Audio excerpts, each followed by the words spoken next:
इस वीडियो को लाइक जरूर कीजिएगा।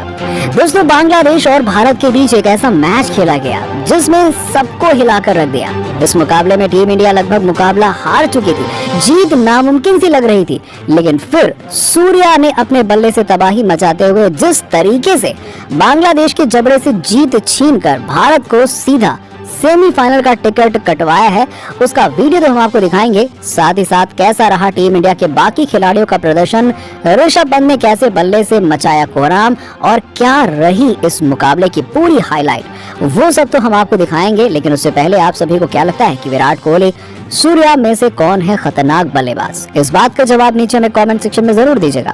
दोस्तों, बांग्लादेश एक ऐसी टीम है जो अपना दिन होने पर किसी भी टीम की धज्जियां उड़ा सकती है और उन्होंने भारत के खिलाफ भी कुछ ऐसा ही किया।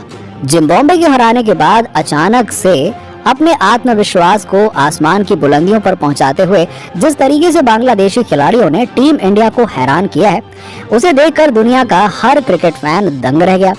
दरअसल इस मुकाबले में बांग्लादेश ने टॉस जीतकर पहले बल्लेबाजी करने का फैसला किया। एडिलेड के मैदान पर बांग्लादेश की टीम ने हमारे गेंदबाजों को खास चुनौती दी और भारत के सामने 160 रनों का सम्मानजनक स्कोर खड़ा कर दिया।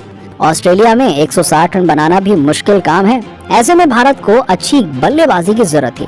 बांग्लादेशी कप्तान शाकिब अल हसन और लिंटन दास में ऐसा ही लग रहा था कि मुकाबला भारत आसानी से जीत लेगा, लेकिन पिछले मुकाबले की तरह इस बार भी केएल राहुल, विराट कोहली जैसे बड़े बड़े दिग्गज बल्लेबाज बिना खाता खोले ही पवेलियन लौट गए।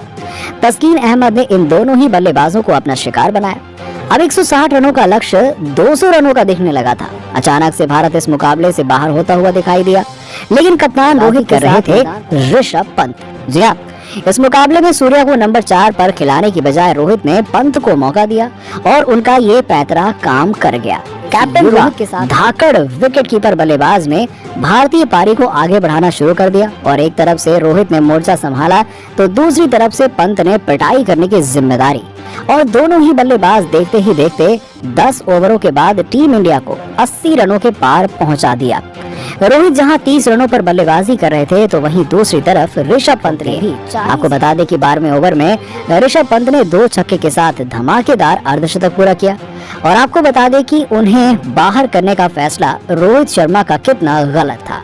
खैर, कहते हैं देर आए दुरुस्त आए। दिनेश कार्तिक के चोटिल होने पर ऋषभ पंत के लिए ये बेहतरीन मौका था और उन्होंने बखूबी फायदा भी उठाया, लेकिन भारत को एक और झटका लग चुका था और अब मैदान पर रोहित के साथ सूर्य कुमार यादव बल्लेबाजी करने के लिए आए। ऋषभ पंत के बाद शतक लगा दिया। हालांकि उनकी ये पारी बहुत ही धीमी थी। रोहित ने 40 गेंदों में 50 रन बनाए, लेकिन अचानक से उन्होंने अपने गियर में बदलाव किया और शाकिब अल हसन की 2 गेंदों पर 2 छक्के लगाने के बाद तीसरी सिंपल खूबसूरत कवर ड्राइव भी लगाया।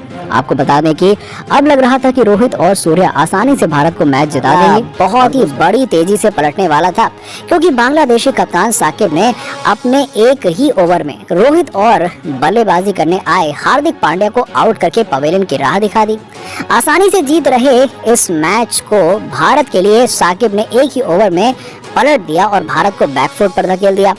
अब सूर्य कुमार यादव का साथ निभाने आ चुके थे दीपक हुड्डा, जो अफ्रीका के खिलाफ अपना खाता भी नहीं खोल पाए थे। 18वें ओवर तक टीम इंडिया का स्कोर केवल 130 रन ही था और अगले 2 ओवर में भारत को जीत के लिए जरूरत थी 30 रनों की और 19वें ओवर में गेंदबाजी करने आए तस्कीन अहमद ने केवल 10 रन ही दिए और इस ओवर में सूर्या ने एक छक्का जरूर लगाया, लेकिन 10 रन ही बन पाए। अब आखिरी ओवर में भारत को जीत के लिए 20 रनों की जरूरत थी और सामने गेंदबाजी करने आए थे बांग्लादेश के बेहतरीन तेज गेंदबाज मुस्तफिजुर रहमान।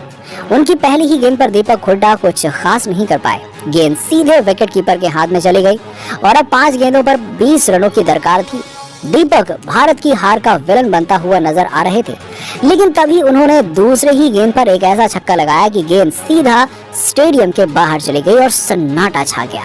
स्टेडियम अचानक से गूंज उठा, हर जगह इंडिया इंडिया इसके नारे लगने लगे। अब भारत को 4 गेंदों में 14 रन चाहिए थे। दीपक हुड्डा खतरनाक मूड में नजर आ रहे थे। मुस्तफिजुर रहमान की अगली गेंद पर भी उन्होंने शानदार चौका लगा दिया। अब भारतीय फैंस को लगने लगा कि टीम इंडिया इस मुकाबले को आसानी से जीत जाएगी, लेकिन तीसरी गेंद पर दीपक ने चौका लगाने का प्रयास जरूर किया, लेकिन वो केवल 1 रन ही बना पाए और अब इस टाइम पर आ चुके थे सूर्य कुमार यादव। 2 गेंदों में जरूरत थी 9 रन की और जीत लगभग नामुमकिन लग रही थी, क्योंकि 2 गेंदों पर 2 बड़े शॉट लगाना बड़ा ही मुश्किल काम था। और फिर रहमान की 5वीं गेंद पर सूर्य कुमार यादव ने विकेट के पीछे शानदार चौका लगा दिया। दोस्तों चौका तो लग गया, लेकिन अभी भी जीत के लिए भारत को काफी बड़ा शॉट खेलना था, यानी कि भारत जीत से दूर नजर आ रहा था, क्योंकि आखिरी गेंद पर 5 रन चाहिए थे। ऐसे में जरूरत थी छक्के की। चौका आता तो मुकाबला सुपर ओवर में चला जाता, लेकिन सूर्या है तो मुमकिन है। आपको बता दें कि मुस्तफिजुर रहमान ने सूर्या को एक बेहद ही खतरनाक गेंद डाली और सबको ऐसा लगा कि उनकी इस बाउंसर को सूर्या खेल नहीं पाएंगे और घायल हो जाएंगे, लेकिन दोस्तों सूर्य कुमार यादव ने मुस्तफिजुर रहमान की उस बाउंसर लगाया कि गेंद 110 मीटर दूर चली गई और मुकाबले को अपने नाम कर लिया। दोस्तों आपको बता दें कि 2 नवंबर के दिन भारत और बांग्लादेश के बीच कुछ ऐसा ही रोमांचक मुकाबला देखने को मिल सकता है। वैसे आपको क्या लगता है कि इस बार वर्ल्ड कप में भारत की तरफ से सबसे ज्यादा रन कौन सा बल्लेबाज बनाएगा, विराट कोहली या फिर कोई और? इस बात का जवाब नीचे हमें कमेंट सेक्शन में जरूर दीजिएगा और ऐसी ही खबरों के लिए सब्सक्राइब कीजिए हमारे YouTube चैनल को। धन्यवाद।